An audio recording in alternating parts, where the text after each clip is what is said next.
ہمارا یہ جو دل ہے روزانہ 1,00,000 دفعہ دھڑکتا ہے. 1,00,000 دفعہ ہر انسان کا دل دھڑکتا ہے، اور 1,00,000 دفعہ دھڑکنے سے 10,000 لیٹر خون ہماری شریانوں میں ٹریول کرتا ہے روزانہ. اور ہماری شریانیں جو ہیں، وینز جو ہیں، ان کو اگر جوڑا جائے تو 1,00,000 کلومیٹر بنتی ہیں. 2.5 چکر پوری زمین کے بن جائیں ہر انسان کی شریانیں اگر جوڑی جائیں. ان ساری شریانوں میں جو خون ٹریول کرتا ہے دل کے ذریعے، کیا یہ خود بخود ہو رہا ہے؟ پھر اس کے بعد اس چیز کے اوپر غور کریں کہ ہمارے جو گردے ہیں روزانہ 25 دفعہ ڈائلیسس کرتے ہیں. ایک ڈائلیسس کی قیمت مارکیٹ میں تقریباً 3,500-4,000 روپے ہے. 4,000 کو آپ 25 سے ضرب دیں، 1,00,000 روپے کا کام ہمارے گردے مفت روزانہ کر رہے ہیں بغیر کسی تکلیف کے. ڈائلیسس کروانے کے لیے تو ٹائم دینا پڑتا ہے، تکلیف کاٹنی پڑتی ہے. یہ ہمارے گردے خود بخود چل رہے ہیں. کیا زمین و آسمان کی ساری مخلوقات مل کے جس بندے کے گردے فیل ہو جائیں وہ گردے چلا سکتی ہیں دوبارہ؟ یا دل فیل ہو جائے تو دل چلا سکتی ہے؟ یہ کوششیں ہوتی ہیں، بیٹری لگاتے ہیں، لیکن وہ کہتے ہیں کہ دل چل رہا ہے لیکن جان ختم ہو چکی ہے. اس طرح دل چلنے سے جان نہیں آ سکتی بیچ میں. پھر ہمارے پھیپڑے روزانہ 23,000 دفعہ سانس اندر کھینچتے ہیں، 23,000 دفعہ سانس باہر نکالتے ہیں. اور جو سانس اندر کھینچتے ہیں، آکسیجن جو ابزارب کرتے ہیں، یہ آکسیجن پورے جسم کے ہر خلیے تک پہنچتی ہے. اور ہمارے جسم میں خلیوں کی تعداد کوئی ہزاروں میں لاکھوں میں نہیں ہے. ایک انسان کے جسم میں 100 ٹریلین خلیے موجود ہیں. 100 ٹریلین، اور 1 trillion is equal to 1000 billion, 1000 ارب کے برابر. اس کو سمجھانے کے لیے سائنٹسٹ نے یہ ایگزامپل دی ہے کہ اگر انگلینڈ جیسے 30 ملک ہوں اور وہ 30 کے 30 ملک درختوں سے پر ہوں، ہر درخت کے 10,000 پتے ہوں، تو جتنے پتوں کی تعداد بنتی ہے نا، 30 انگلینڈ جیسے ملک مکمل درختوں سے بھرے ہوئے، وہ سارے پتے گنے جائیں، ہر درخت کے 10,000 پتے ہوں، تو یہ 100 ٹریلین فگر بنتا ہے. اتنے خلیوں تک آکسیجن روزانہ پہنچتی ہے. جسم کے اندر خلیے موجود ہیں، اور ہر خلیہ ایک پرفیکٹ فیکٹری ہے.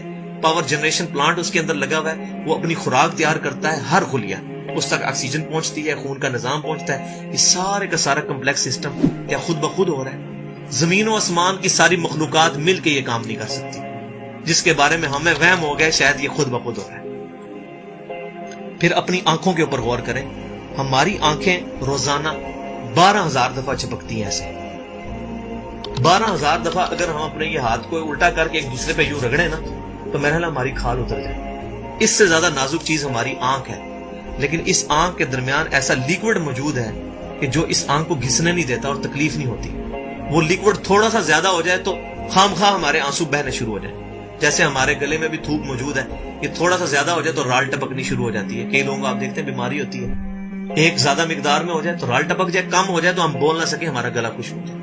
کہ اتنا کمپلیکس نظام خود بخود ہو رہا ہے. اگر ہم روزانہ 12,000 دفعہ ایسے کریں نا آنکھیں خود سے تو تھک جائیں.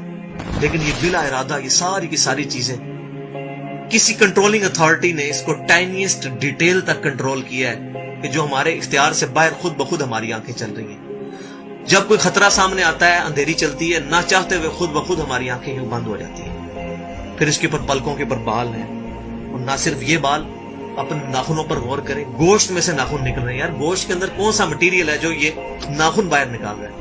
یہ گوشت میں سے دانت نکل رہے ہیں، یہ گوشت میں سے گھاس نکل رہی ہے. یہ دیکھیں گھاس، یہ بال نکل رہے ہیں. جو بندہ پاگل ہو جاتا ہے، یار گوشت میں سے اتنی مشکل چیزیں کیسے نکل رہی ہیں؟ اور ناخن ہمیں کاٹنے پڑتے ہیں لیکن دانت کاٹنے نہیں پڑتے. یہ ایک خاص مقدار پہ جا کے رک جاتے ہیں. یار دانتوں کا کوئی باپ ہے جو ان کو کہہ رہا ہے کہ اس کے بعد تم نے نہیں بڑھنا؟ سر کے بال بڑھتے ہیں لیکن یہ ہمارے یہ والے بال نہیں بڑھتے، ابرو کے بال نہیں بڑھتے. اس کو کون کنٹرول کر رہا ہے؟ یہ ساری کی ساری چیزیں کیا خود بخود ہو رہی ہیں؟ جو چیزیں بھائیوں کرنے سے نہیں ہو سکتی، انسان اپنی چیزیں خود کنٹرول نہیں کر سکتا، تو خود بخود وہ کیسے ہو رہی ہے؟ اس سے بڑی تو بیوقوفی اور کوئی چیز نہیں.